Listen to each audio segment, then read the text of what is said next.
y'all, we in the building on a Saturday. I know y'all saying Saturday. What's happening here? Like, what's going on? Usually you guys are on Thursday night, but you're listening to the All Burgundy and Go Errrything podcast show powered by the Urban Sports Scene and Fox Sports Radio 96.9 FM and 1340 AM. Hopewell, Virginia. I'm Wole, and I'm joined by my guy, George, the homie Glen, the homies Glen and Morale. What's going on, George? Feeling really good, enjoying a nice Saturday afternoon. It's been a lot of good stuff I've been watching today, a lot of car racing and horse racing and all that stuff. But we got some Commander stuff that's kind of fun to talk about. I know it's fun. We're not getting into the heart of things, though. We training camp is right around the corner, so it's true. We will be talking about some actual stuff soon. You know what I mean? We're leaving that part where we have to kind of come up with topics or talk about something during the off season. Now we have that portion where we can actually talk sports. We can talk about what's going on, like competition, all sorts of things. We hopefully will not have a holdout to talk about either. Hopefully, I mean, it's a holdout. It's a holdout. It's happening now. It's happening. What's going on, Paul? Yeah, Saturday. I know, right? Yes, Paul. Blessings, man. Appreciate you, Mike. Yeah, appreciate you. I just left the cookout. Dang, I know that's right.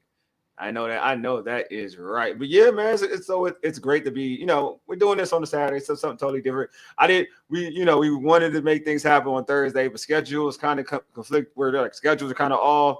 But I was like, you know what? We still got to give y'all something. You know what I mean? We got to give y'all something. We missed the 4th of July weekend. We ain't doing nothing. I was like, nah. We're not doing that.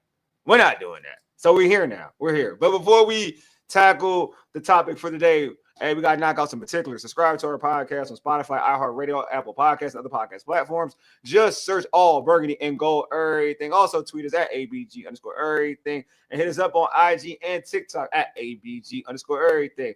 Make sure if you have not, you're watching this on a different platform, make sure you subscribe to our All Burgundy and Go Errrything YouTube channel. It's exciting. We got entertaining content. Like, it is what it is. Ask the folks in the chat. We're one of them. And the people in the chat make this show one of them. So make the show one of them shows. So yeah, y'all should definitely pull up. Also, if you're feeling very generous, hit us up with a super chat on YouTube, and we'll prioritize those comments on the show. Also, we are streaming live from the Urban Sports and YouTube X account as well. All right, it's time for the pregame. Here's what we have on tap. We're going to talk about the unveiling of the alternate jerseys for the Washington Commanders. All right, George is getting right into it. All right, so the Commanders will turn to their championship fits when it comes to their alternate look for the upcoming season. George, your thoughts on them going back to look that they had before 2022? I appreciate it. I'm so glad because I'll be honest. I mean, I know they're still going to be used, but the main uniforms, especially the ones that are burgundy and gold, are a little too close to Florida State's garnet and gold for my liking. That's number one. That's a fact. And I honestly, out of those uniforms, as you well know, the only ones I like are the black ones.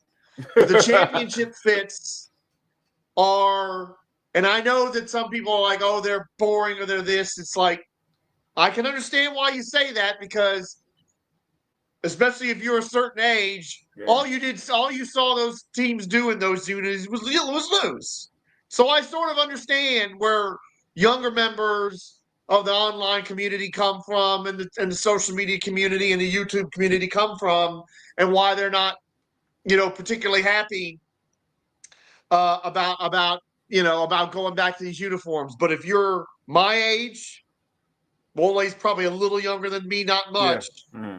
You saw this team in those uniforms in its greatest glory. And when you look at those videos, I mean, I think we went to those uniforms in like 80 or 81, right before Joe Gibbs and everybody else turned us into a championship team, because we were with the R with the feather and the gold pants during the George Allen era.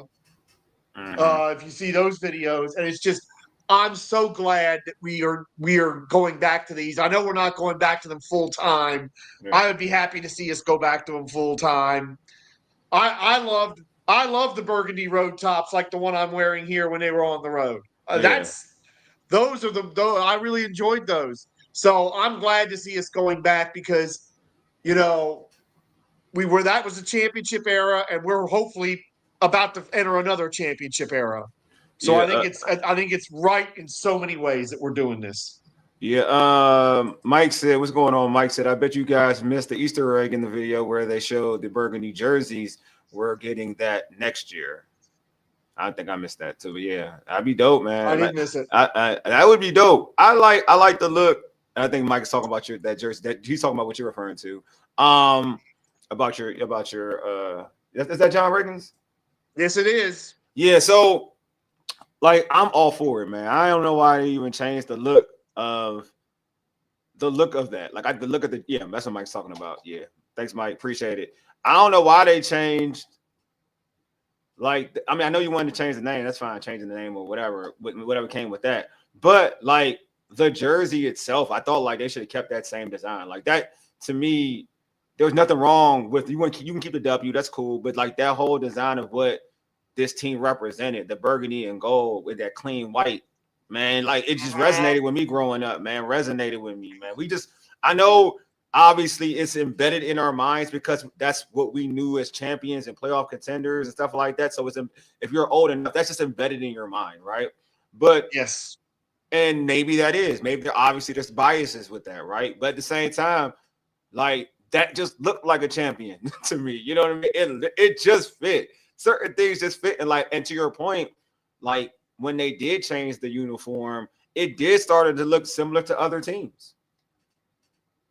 So yeah, and that was and that was my biggest problem. And again, it was the whole issue I had with it is that we kind of knew we knew not long after that the people that were making this decision weren't going to be here, and they threw the whole baby out with the bathwater because they're like, oh, we have to make a clean break of everything, which was the wrong thing to do. Yes. And look, I think Josh Harris knows, and I think the people at the organization knows that, the tweaks with the colors and the uniforms, the W helmets are all right. I'm not against those, but the last logo was an iconic logo that was recognizable and really was a great logo that people liked wearing and still like wearing. There's lots of people that are wearing stuff with the old name with that logo.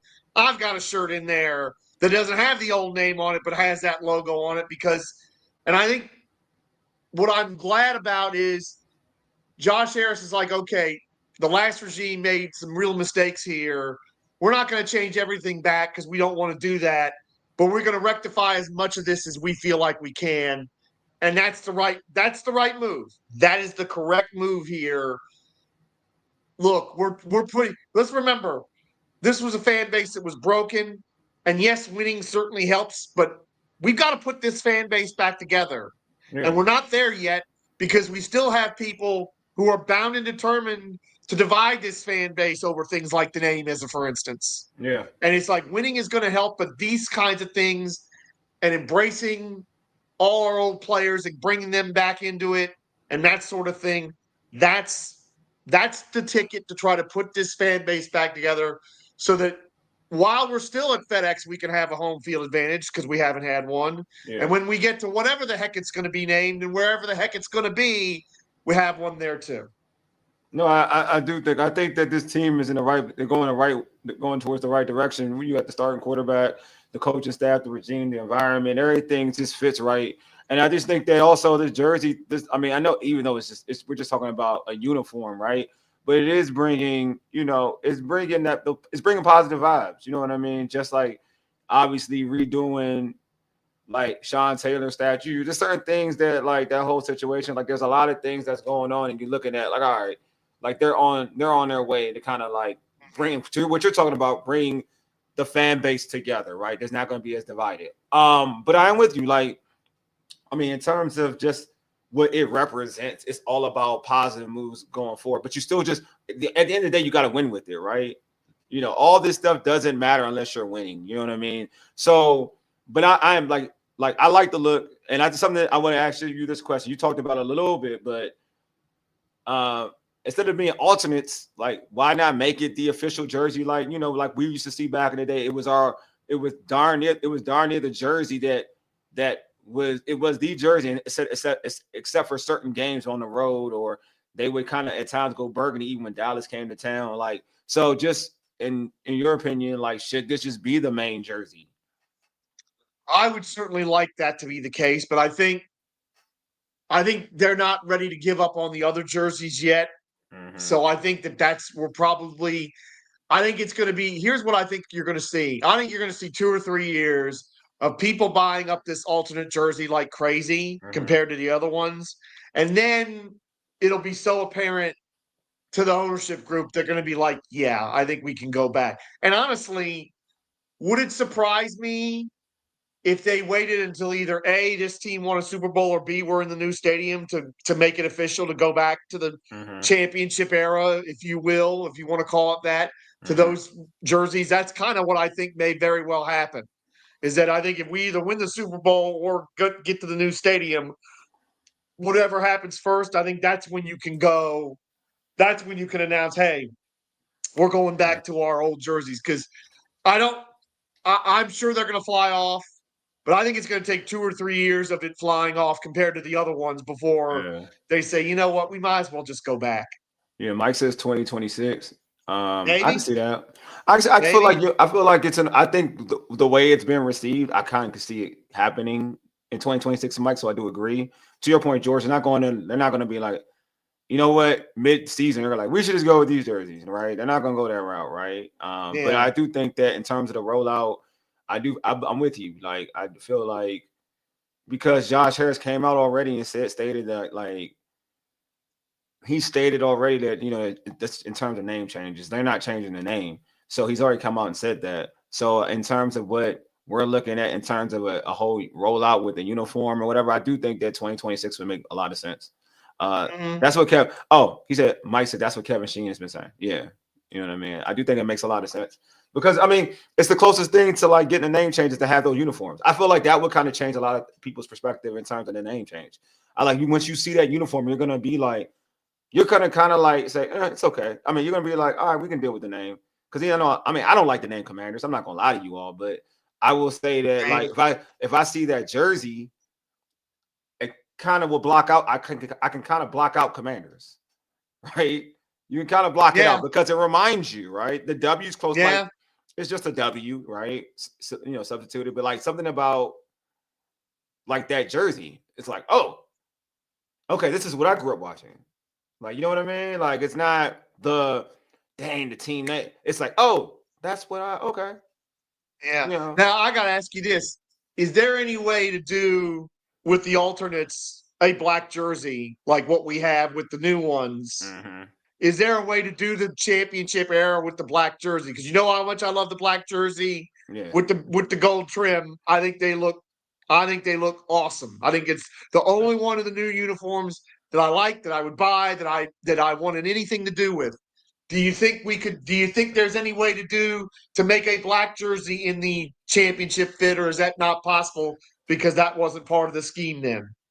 I wouldn't care about almost what Paul said. I would put a feather on the W. I would too. I think that would be dope.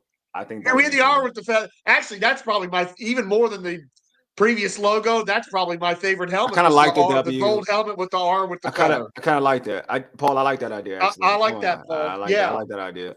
So to answer your question, I ain't gonna lie to you. I'm a stickler for tradition. I would just want the whites. Okay. You know, the black jerseys don't. I think the black jerseys look dope. I don't like. I'm with. Obviously, everybody knows me. Like, I'm like with Taj. Like, you win games, so I care about. So I'm with Taj here. But to be honest with you, in my opinion, like, just because of what I grew up watching, it's synonymous with a champion. You know what I mean? Yeah. Like, those jerseys were synonymous with a champion. So it's just so when I see that jersey, I'm like. The other thing I love about this, I am a wear white at home guy, whatever sport it is. Like, I love you wear white at home, and then you wear your I like that too. All non-white color on the road. I like that too. And I mean, that's the thing about hockey that gets me, is that they flipped that and they haven't gone back, and I want them to go back. But it's like, I want to see I want to see. I want to be. You're supposed to be wearing white at home for the most part, unless it's just not part of your color scheme. Yeah. But you're supposed to be wearing the light color, whatever it is. Yeah, true. And I just loved. There was something about when they would wear those burgundy tops on the road, Mm-hmm. and it's like they all those memorable road wins, like when they beat Dallas with the Scabs and all that, and it just hits a certain way. And so that's the other thing I love about this is that you home teams, if white's part of your color scheme, you should wear white at home. You shouldn't be wearing your road colors at home, in my opinion. So that's the other thing about this I love. Yeah, and definitely in general, like that's a thing too. Like I grew up that way, but things change in terms of like where you're at. Especially, it got really tricky for me when we used to play the Cowboys. I was like, that's what to me used to always change growing up. I was like, all right, why are our jerseys? Why are we wearing the burgundy jerseys? Like I was like, I don't know. They would always change up on me. I don't know. Like on Thanksgiving, we used to be like burgundy. But then I was like, but they're at times they're like predominantly wearing white. The Cowboys I'm talking about, even at home. So I was kind of like confused. I mean, not wearing. They would wear other colors, not predominantly wear. They would wear like they would wear other. They would even wear the dark blue ones at home at times. I don't know. They were like a weird team to me. The Cowboys do like some weird stuff. With Todd said, but I'm sorry. Other than the helmet, our old uniforms were kind of trash. At least when I was little. When starter jackets was in, I know, right? Starters were in, definitely, and no one wanted the Redskins colors. That's true. They didn't. I don't know.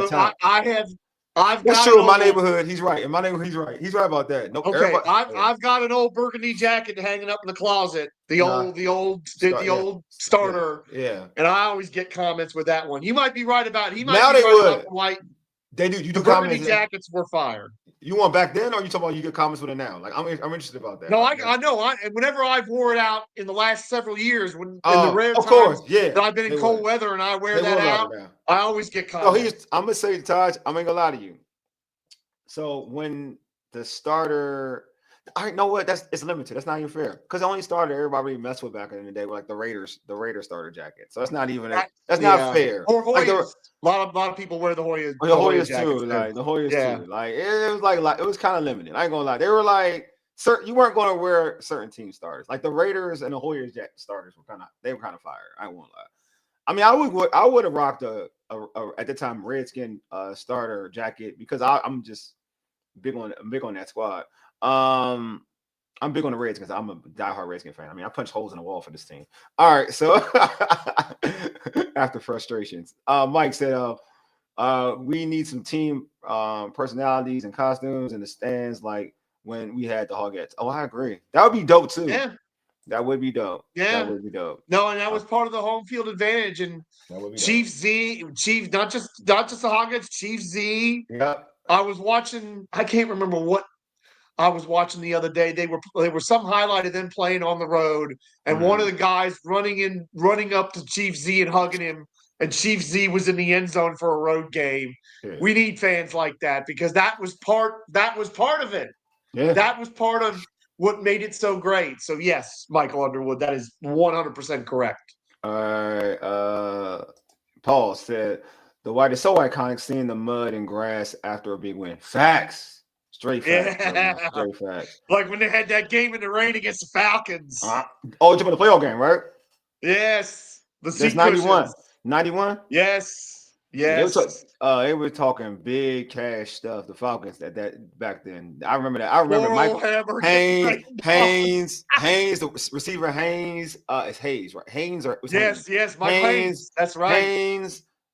Rising was talking big trash. Dion was talking big trash. Was talking trash. Yeah, and I was like, what was it? Their quarterback was who? Was it Miller? It wasn't Miller. Who was it? I think Chris Miller then, but Washington beat the tar out of him in the regular season. Was it Chris Miller? That's what made it so funny. I can't remember who the quarterback was, but we trashed. We dominated that game. I'm sorry. It was Chris. I think it was Chris Miller. I think we dominated that team. It probably was Chris Miller. You know what? It was probably Chris Miller. It was because Chris Miller was good. Yeah, it was probably Chris Miller. Mike said, I had the black starter facts. Yeah. With the Eagles, you talking about the Eagles starter jacket? Or you talking about? Yeah, I rocked the Eagles green. Oh, the starter jacket. What Oh else? no, that's true. That was pretty popular, actually. He's got a point. The Eagle Stars jackets. It was though. It was because because you know why? Because Randall Cunningham was kind of hit me at the that. time. Yes, That's why every time. Yeah, Reverend T. That's right. That's another. We got Rev T. We got Rev T out here. Yeah, he's still out here. He was actually on one of these shows. He was talking. He says he's like he's trying to get he's trying to get I guess community. He called it jail. I was like, we free, Rev T. What you talking about? I said we free. What you talking about? We had some. I seen them on Instagram. Yeah, exactly. Too legit to quit. Exactly. Facts. They were talking big stuff. Yeah, it was. Yes, yeah, they it was were. Miller. Yeah, and then Favre. Facts. That's what it was. It was Miller then Favre. Oh, that's right. Favre was on those Falcons before they traded him to Green Bay. Golly, Moses. We smashed that. We had home. That was the first. That was the divisional game. We smashed them in the divisional game. Yeah. And then we played Barry and the Lions in the and smothered him. Oh, we killed. We fried that game. Like we were awesome that game. Like that was like my favorite. It's wild. I was in the 6th grade that year. I was in the 6th grade. I can remember almost every game that year. Like I remember some wild stuff. Like I think it was Gary Clark had this amazing one-handed catch. I think against the Bengals that year. It was like I can remember so much about like that season. You know what I mean? Like that was the most. I don't care what anybody tells me. That's still the most. Other than like the Vikings that they didn't go undefeated because they lost that one. Like no, the Vikings. The Vikings had a real dominant year, but the Patriots who had that real dominant year, but they just Other than like that, I felt like we closed it. So I felt like we had the most. We weren't undefeated, but I felt like we could have been undefeated. They only lost. The fluke game to the Cowboys. 2 games by less than a field goal. Well, and one of them they took the starters out. Yeah, the Eagles game we took the starters out. That don't count. But the Cowboys game, like that pissed me off. Like, and we lost that. That was Hail Mary too. They hit the Hail Mary at the end of the half. That's what I remember about that. That was Alvin Harper caught that, right? I think it was Alvin That's Harper right. That. So it was so funny about because I was living in Florida by that point. Yeah. And I think we only had to go to a sports bar to watch Washington maybe twice the whole season. Like they found it on television down here every week some kind of way. Because I think they knew, especially because the Bucks didn't sell out then, so their games were always blacked out. They knew there were a lot of Washington fans down here, and they were the best team. So Washington was on almost every week that season. It was so awesome. That's when we used to be on TV all the time. We used to that's before the internet, kids. So you had to drive. You sometimes had to drive 30 or 40 minutes to a sports bar that had a big old satellite dish. Yeah, big old satellite dish. Teams and watch it through like static and stuff. They used to come see that. What Paul said.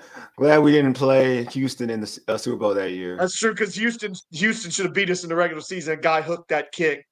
Oh I forgot about that game.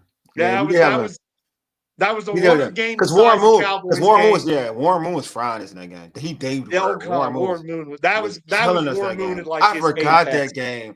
I forgot about that game. Yeah, we did almost lose that game. Warren Moon. That was like that's a good one. I think Buddy Ryan was their defensive coordinator down there too because he just got fired in Philly. Yeah, Green with the clutch interception. Yeah. Yep. I forgot about that game. Yeah, I forgot that we did struggle against the that was I think that was a Sunday night game too. Yeah, I forgot that we struggled against them. Everything went our favor though. We had the best offensive line. Like we had like Jim Lachey. He was a beast. We had like so many offensive line. Yeah. The offensive line, like Mark Rippon could not get touched. I was like, that's what I was saying. Like it was bombs away too. He was throwing that ball 50 and 60 yards down the field. That's why I was like, it took me like I didn't understand why quarterbacks got so much like certain quarterbacks would get so much pressure. I was so spoiled with this team in terms of offensive line. That's why I get so mad that your quarterback is getting sacked all the time. What is this life? What is his lifestyle? Then when I got older and I was like, oh my god, this is what happens. Like. This is what happens when you have like an average offensive line. Like, you know what I'm saying? Like that's why I tell folks all the time, I'm used to booking left tackles. If anything for Washington, I am from the days of where this jersey comes from to like when we had to deal with other BS, but even to like 2022, right? Like I'm used to booking left tackles. Like that's what I'm used to. Like I'm not used to my quarterback worrying about their blind side. I'm not used to that. That was just recent. Let's just remember, there's only one offensive lineman from that line that probably had the greatest year an offensive line ever had that's in the Hall of Fame. Only one. Russ Grimm. Yeah. Joe Jacoby is not in the Hall of Fame. And that's why I'm out on the Hall of Fame. Until that changes, I'm out for that reason. But that was poor man Russ Grimm. That wasn't even a good Russ Grimm either. Yeah, that's on true. That 91 team, that wasn't even. Nah, that's true. And Russ Grimm, if my memory serves me correctly, and I think it does, he wasn't like he was a sit. They put him in certain situations. He didn't actually start at times. No, it's true. That was the end of his career. But the point is, it's like. But that's your point, though. Yeah, to your point, though. Gave up 6 sacks until the last game, and they gave up sacks because they put the backup in. Paul, that's Jim Lachey's not in the Hall of Fame, Paul. Yeah. He's a great player. Yeah. But arguably, other than 91, his best years were with the Raiders. But Jim Lachey's not in the Hall of Fame. Yeah, you're right. Yeah, and we had Mark Scherf was on that line. Oh, is that right? Did he? I don't know if he's made it. Has he made it? No. He's not on it. He's not on it. I didn't think so. No, but that's right. Scherf was a rookie, I think. Yeah, he was on the line. I think he started. I think Mark did start, though. I think Mark started. Yeah. Yeah, Mark did. Yeah, Jacoby was the right tackle. That's right. And he's not in the Hall of Fame, which is ludicrous. See, I miss watching John Riggins dragging dudes trying to tackle him. Yeah, John Riggins, man. I just love John Riggins on anything I can listen to. I just love his personality. John Riggins looks like one of the funniest dudes. Because he's the honey badger. He's the original honey badger. Yes. Before what's his name? He was the original honey badger. I anytime I used to watch him with George Michaels and they do like the Redskins report, man. Him and Wilbon. It was Wilbon, Sonny, and him and George Michael. Yeah, or when he Saturday night viewing essential. It's crazy. Essential. Crazy. Man, what Mike, I've been saying B Mitch and Gary Clark. Gary Clark should be in the Hall of Fame. I've been saying this like people don't remember. I say this is like it's just like I used to talk about like Sterling Sharp. Like there's like you got to go into the era of when they played. Like I always told folks like there's a couple like Sterling Sharp was so good. I'm glad he finally got his acknowledgement, but he was so good that he rivaled Jerry Rice. Like I don't know, it took him that long. He like for people to recognize because the injury took him out, but he rivaled Jerry Rice at that particular point in time. Could only throw to him. Yes, exactly. For 3 years. Exactly. Brett Favre was. Yeah, go ahead. No, just Brett Favre, who ended up being this amazing quarterback. He could only throw to Sterling Sharp for like 3 years before he finally got good enough to carry the mail. Making like the Magic Man look good. He was making a young Brett Favre look good. But like to his point, I want to go to Jared, like to Gary Clark, what he's talking about. Gary Clark was putting up numbers. Gary Clark was going in the middle of the field when folks were scared to go in the middle of the field. You know what I mean? Gary Clark was one of them. Like going open deep. He did everything. Ran the route. Like he would get you the intermediate routes. He would go up the middle. He gets you deep. And he was winning and he was making big plays and big moments. Just like he said, like he dwarfs Lynn Swan's numbers. When Lynn Swan was having big catches, Gary Clark was having big catches. Gary Clark at that particular time, I know he was like an all-pro type of receiver. Always made the all-man team. Like the dude was just like he was known. Like I'm gonna say this is like in my time of watching, like remembering watching the Redskins at that time. I'm like Art Monk was like it's a Hall of Famer stats, you can't deny it. But when I was watching him, the best receiver in Washington was Gary Clark. But Mike H, you're hitting on a larger point. Mm-hmm. You think about that era, those 11 years or 12 years with Joe Gibbs, 11 years, 1981 to 1992 or 93, January of 93. Mm-hmm. You think about 4 Super Bowl appearances, 3 wins, I think at least one other division championship, 2 or 3 other times in the playoffs. Yeah. You think about that kind of winning. They only finished under 500 one time during that tenure. Mm-hmm. And you look and you think, I thought so. Yeah. You got Dale Green in the Hall of Fame. You got Joe Gibbs in the Hall of Fame. And you finally got Art Monk in the Hall of Fame. Took how long it took. Yeah. 2 of them went in together. That's it. For a team that won 3 Super Bowls, in 91 had one of the most dominant teams in NFL history, arguably the most dominant team in NFL history. And yet we only got them 3 guys in the Hall of Fame. One of them's a coach. It's insane. And the disrespect that this franchise has suffered. And again, and this was happening even before everybody found out Snyder was a garbage. It was happening before. But it was before. It was way before. Yeah. I mean, Mike H., you've hit on the thing. One of the things that just makes me lose it. Because for a franchise that is one used to be a gold standard franchise, used to be top of the pile, had all this success, to completely disrespect our players the way they have. No Brian Mitchell. Art Monk was number one all-time leading receiver in catches when he retired. Yes, Jerry Rice quickly surpassed him, but when he retired, he was number one. It took him 8 years to get in the Hall of Fame. This is what I'm talking about. And these people in that room, led by the Peter Kings and some of these other pieces of garbage that covered the NFL for a long time, they've treated this franchise and its players like trash.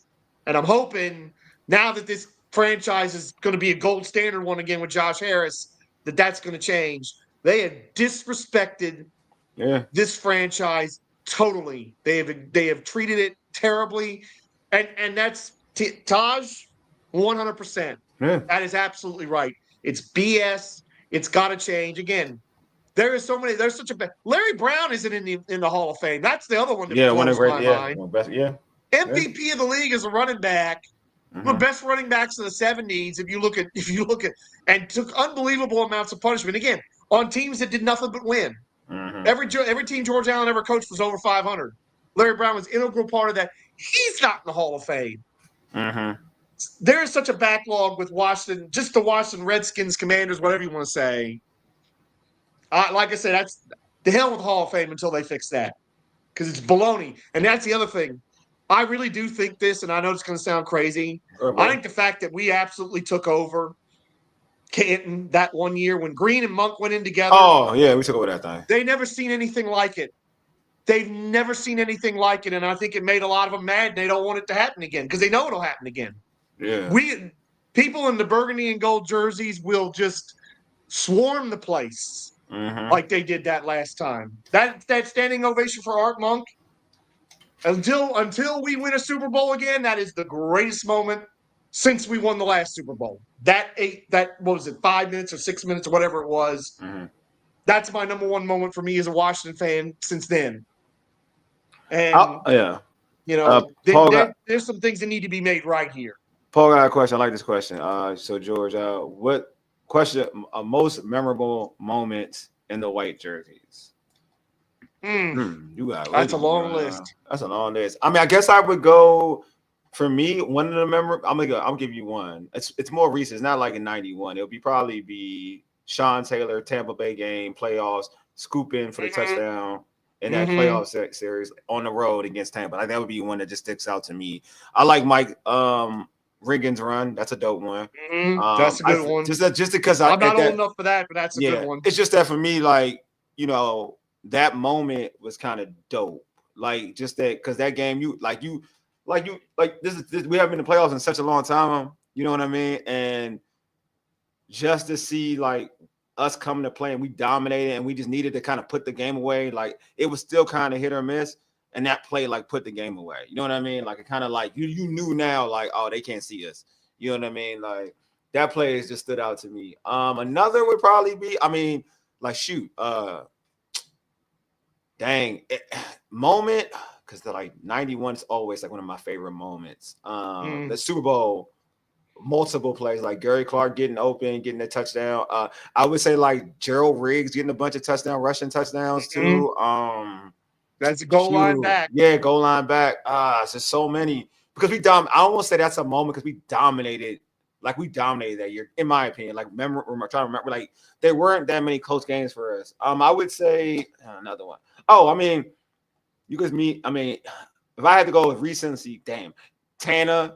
No, well, that's not Burgundy. That was red. We was wearing all red. No, we was wearing Burgundy. I think we were wearing the Burgundy that night for the Miracle in Dallas. Was that Burgundy or white?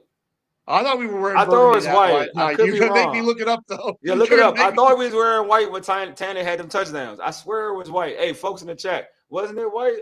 Oh yeah, Dale Green hurdle. That's a good one. Green, yeah, definitely a good one. Yeah, all gifts Super Bowls.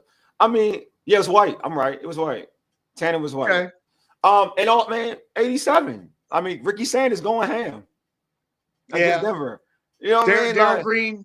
Darryl Green knocking the pass away in the championship game because I was at that game, but I was on the other side of the stadium from where that was. Shoot, I could even go as far as, but I don't know as white. I want to say the wild card game against, I want to say it was 1990 against the Eagles. I feel like it, right? And I think that who squatted the ball away and ran on that drive? I felt like they had an opportunity.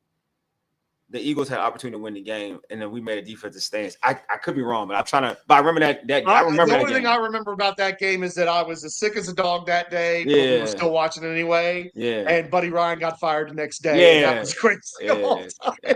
That one was a big one for me. Like that one resonates with me because I was like so geeked up to see. Because I'm like now it's like you kind of because 87. I only remember in 87. I watched it. I only remember like vaguely remember Ricky Sanders scoring like every touchdown in 87. I don't even remember Jimmy Smith like that. I won't even lie to you. Like I don't. He ain't the guy. I mean Timmy Smith.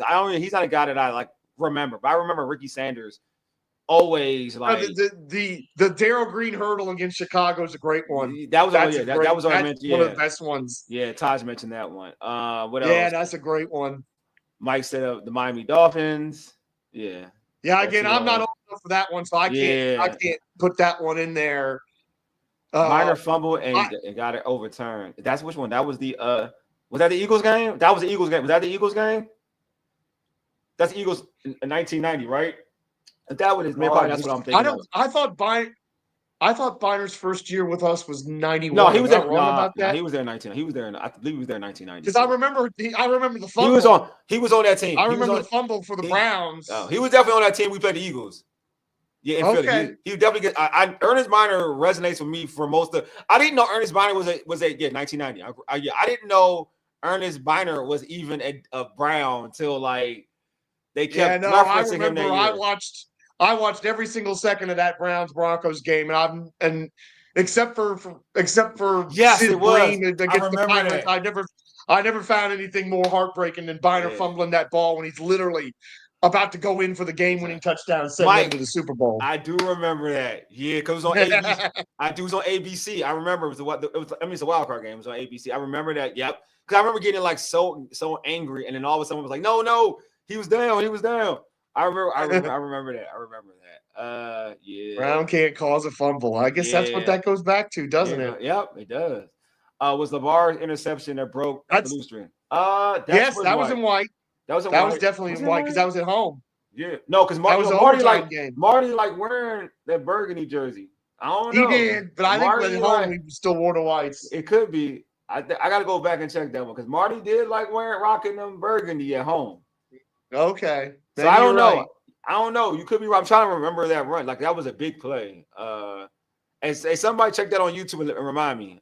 You could be. Well, it was Rod Gardner scored the winning touchdown in overtime in that game. It just popped up in my mind. Yeah, it was Burgundy. Yeah, it was Burgundy. Burgundy versus Carolina. I was right. Yeah. Okay. Man, like he liked playing the Burgundy at home. He did. Marty did. For some reason that was his thing. He made us rock Burgundy at home because I remember we had a lot of games Burgundy at home. Yeah, I do remember that. Yeah, I don't know. I'm trying to remember the interest. Yeah, it was Burgundy. It was Burgundy versus Carolina. It was. Yeah, ground can't cause fumble. That was it. That was dope. Dang, you can remind me. I love that. That was a good memory of mine. That's a good memory of you, Mike. Appreciate reminding me about that one. 90 to 91 to 90, because 92, we followed that up. We lost to San Fran in the playoff game. B Mitch. Oh, so I'm gonna tell you real talk. I used to not like B Mitch. Because of the playoff game against the Niners, he had to fumble. He fumbled. He had a fumble. Yeah. So I used to hate B Mitch. Like I used to hate B Mitch. I was like, because I felt like if he didn't fumble, we were gonna beat the Niners. We were gonna like go back. Mm-hmm. I used to hate B Mitch, dog. I used to literally for that play alone, I used to hate B Mitch. Then he kind of won me over because then I saw how hard he played. Well, you know what? Speaking of that year, just another memory popped in my head. That was the game against the Cowboys where Danny Copeland recovered the fumble in the end zone. Oh, yeah. And he didn't know he recovered the fumble because he was running out. He ran out of the end zone 50 yards down the field celebrating, and they're unpiling the bodies trying to find the ball against the Cowboys. And he had to run back in the end zone before they finally gave him the touchdown.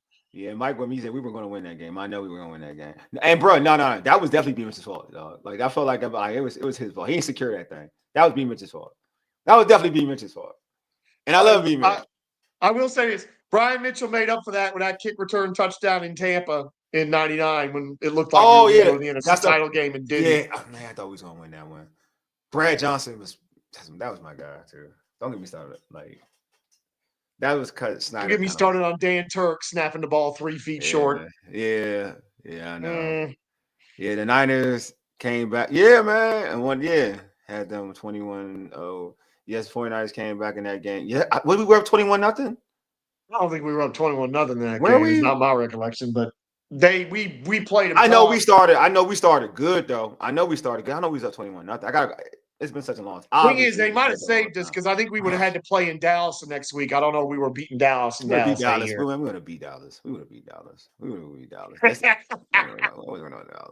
I wasn't worried about no Dallas that year. Like Dallas beat us on some fluke stuff even in 90 and 92. It wasn't like they weren't even like we beating Dallas because Dallas didn't at that. Yeah. Oh, he's talking about 80. Wait. We were up 20. Oh, and 83. Yeah. He's talking about 83. Yeah. Oh yeah, there's that one. Yeah, 83. I'm talking about 92, Mike. We were up 21. I definitely wasn't up in 92. Yeah, we're talking about 92 when they lost. 92, we was like, I know we were up at the time in 92, like, and that was a good, like that Niners team was. Yeah, that Niners team was good. Like that's the year Dallas won the Super Bowl. I thought they. No, you know what? Because they smacked Montana. That's the year they smacked. Her. I know the year. Like that's the year. 2092, we had a battle back. Yeah, we had a battle back. Yes, we had a battle back. Agreed. That game was close because it wasn't supposed to be close. Because the Niners, that game wasn't supposed to be close because the Niners were favored. That's why I'm like the Niners were favored and we were in it. Because they won in Minnesota. They won in Minnesota and on the playoffs. Yeah. So I was like, I looked at it and I was like, watch. I was like, oh yeah, we're going to we got the Niners. I was so like scared. Like I don't lie, I was so scared. I was playing the Niners. I'm like, I don't know. And then we were like competing. I was like, oh yeah, we got a chance to beat the Niners. And then that's Montana. Montana was killing. Like it was Montana being Montana. And yeah, man, like then we had a chance. They couldn't stop us. You know, Joe was doing Joe things. Joe Gibbs type great coaching. Then B Mitch had that little fumble. Was not. And then but he bounced back. He bounced back though. B Mitch did bounce back. To have a great, like you meant to have a because that wasn't like this, like B Mitch wasn't B Mitch so after that. Like he was a solid contributor, but he wasn't B Mitch so after that. Yeah, and then exactly. Basically, to be fair, it was wet. Yeah, it was raining. That too. Yeah, Mike, it was wet. Yeah, that's the thing. It was wet. But I was blaming. I ain't gonna lie, I was a kid. I was blaming him regardless, though. I was a kid. I was definitely blaming him. Unfortunately, we had no idea what we were in store for after 1992. Oh boy! Yeah, exactly. After that, they blew the team up. They blew the team up, man. We had what's his name? Kerry Conklin. Yeah, the 83 team was pretty nasty. They set the record for like turnover margin and crazy stuff. They had the points record at the time before the greatest show on turf took that. Yeah, man. And Doc's right about that. Unfortunately, they didn't turn up in the Super Bowl against the Raiders. The Raiders smacked. I remember watching the highlights of that. The Raiders smacked them. Smashed. Not good. But it's crazy. Like that's what these jerseys represent, though. As we all can see, like this discussion, like this is what those jerseys represent. It represents so many great memories. You know what I'm saying? Like that color scheme represents so many great memories. And even like I would love for them at times to go with that for traditional burgundy, that burgundy away uniform forms, the way it looked back then, not like some new stuff. And you can, like you said, George, you can still throw in the black stuff every once in a while, but I would love for them to like go back, like at times, like have that era, like because at the end of the day, the name change we're dropping part of tradition, but I don't want to like let go all the tradition. You know what I'm saying? Like I don't want to let go. And that was the mistake. Mm-hmm. That was the mistake. They were the previous regime was cutting the ties that bound everything for Washington fans. Yeah. And it'd be one thing if they were winning, they didn't win. Yes. These guys are going to. Yes. And so going back to that, and again, they're not going to go back on the name. We know this, but they're going to go back on to everything else that they should. Mm-hmm. I would include the old logo in that, but we'll see. But the W on the helmet looks good, so it's not like that big a deal. Mm-hmm. And we've got people that realize that our history matters, and we got people in the room that I think understand Washington fans, because that was the biggest problem with the previous regime, is that nobody seemed to understand you, me, everybody else that cheers for this team. They were tone deaf. Yes. That was the problem. And these guys, at least so far, are not. I'm still not happy about the thought of a dome stadium, but that's another argument for another day. I mean, you got to try to, you want to get a Super Bowl here. I understand. I mean, it's the business. See, I don't give a flying fig about getting a Super Bowl here. I want to go to multiple Super Bowls. I feel you. It's called money, man. It's unfortunate. Like these are owners. They're not. It's not about. It's a business. I know that, but it's like if they win championships, the rest is going to take care of itself, and it's harder to win championships playing in a dome than not. That is a fact. Yeah. I mean, you got your advantages. Yeah, I agree. I mean, to me, at the end of the day, the best coach team wins. I don't really get into like weather, domes, whatever. I believe you put the best team out there. You know what I'm saying? Like the only thing a dome does is like for me, it takes out Mother Nature, which I'm cool with. I'm all about the best team. Line me up. Yeah, until you got to play in Mother Nature in December and January, then it's not so great. Yeah. I'm saying like. Yeah, but luckily this team is in a like they can practice in cold weather. It's not like they play in a place where they won't see bad weather. You know what I mean? Like that was so great about Coach Gibbs. Like he makes sure they practice in bad weather. It's like all about preparation more than that. It's preparation. Yeah. That's all I'm saying. Like, but you do got to get used to it. You got to. I agree, but you in the NFC East, so you're gonna play in it. Like, you know what I'm saying? Like, but I get your point. Like, I mean, look at the Cowboys playing the dome for how many years? I mean. They won some Super Bowls back in the day, so you know. What I mean? But they weren't in a dome then. They still had that hole in the roof. But they can close it, right? In Jerry World then. They still had that hole in the roof. It was always a hole in the roof. It was never closed. Yeah, there was always that hole in the roof, so God could watch his favorite team. Remember? That's what they like to say. You know what? Wait, they used to snow in there. They haven't even sniffed the Super Bowl since they got to Jerry World. That's a good point, then. You know what? I gotta take it back because especially in NFC East, that's a good point, though. That's a good point. Yeah, I mean, there's dome teams that won Super Bowls, though. It's not like that's. Like, yeah, but they either need to have everything line up their way, or they need to get incredibly lucky. Like Paul and Dome, give me a dome. I don't know, like. No, don't get me started on that. I'm trying to think. Who won Super Bowl? No, I gotta think about this now. You have me thinking, so I'm gonna think about this. Last year, the Rams won a Super Bowl. The Rams have won Super Bowls in the dome. Okay, all right. Who else? All right, last year, who won the Super Bowl last year? Eagles. They don't count. After Eagles. All right. All right. Who's before the Rams? I mean, I was gonna say before the Eagles. Before the Eagles. Well, let's see. I mean, everybody wanted to. Yes, they want to dome. The Chiefs. They're not in a dome, but no, they're not dome. Yeah, that's a cold weather place too. And New England's not in a dome. But yeah, because they're like and the Giants ain't in a dome. All right, those are the regulars. I need somebody that I don't put the Chiefs and the Patriots. I mean, Chiefs in a list because it's not fair. That's not even fair. Okay, well, outside of Detroit had the best team. Detroit was in a dome, had the best team in the league last year. What'd they do? You know why though? That's not dome. That's not a dome thing. That was injuries. Injuries and bad coaching. Injuries and bad coaching. Let's be honest. All right. That's nothing to do with weather. Let's keep that. That's we talk about this religiously on this show.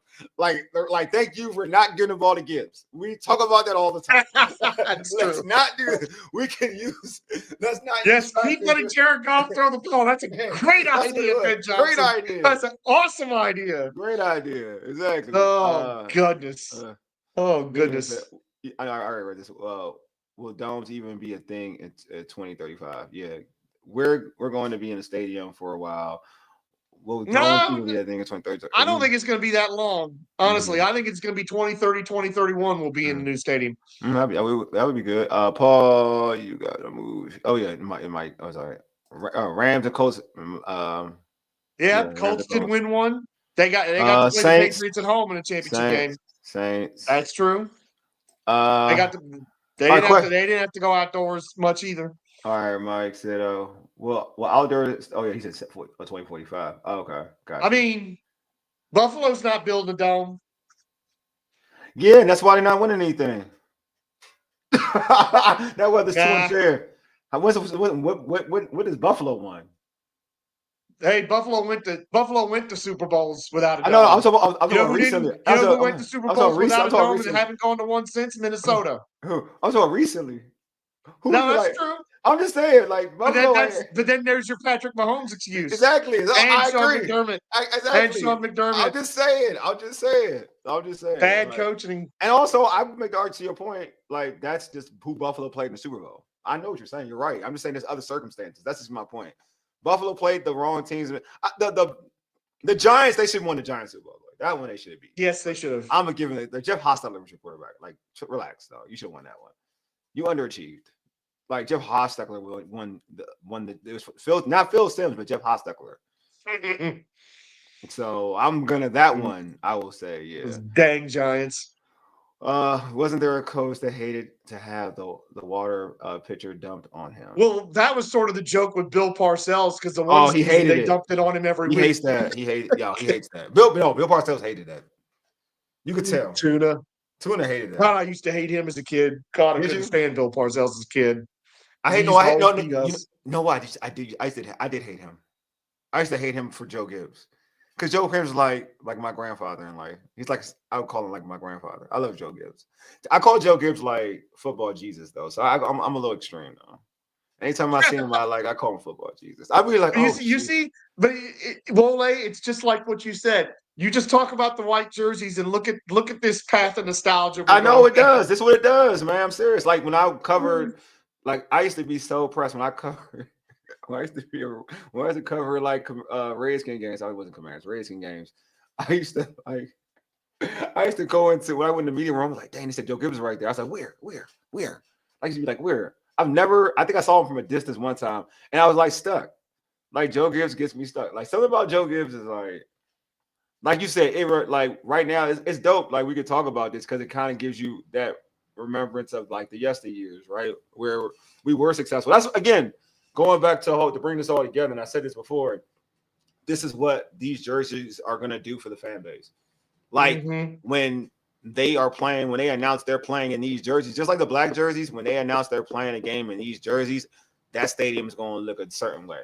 That's my opinion. That's my belief. With the quarterback that they have, the environment they've put up together, I believe like when they announce they're playing with these jerseys at home, man, it's going to be nuts. And the thing is, we're going into a great era. This is going to be another great era of Washington football. We've waited so long for it. Now we're going to have it. And the fact that we're at least going to be in those uniforms that were part of that last championship era, that's a pretty cool thing. It is. It totally is, man. I'm happy, man. I'm a big fan of it. Hopefully, again, I hope it becomes the permanent jerseys. I won't even lie to you. I hope it becomes the main jersey. Same.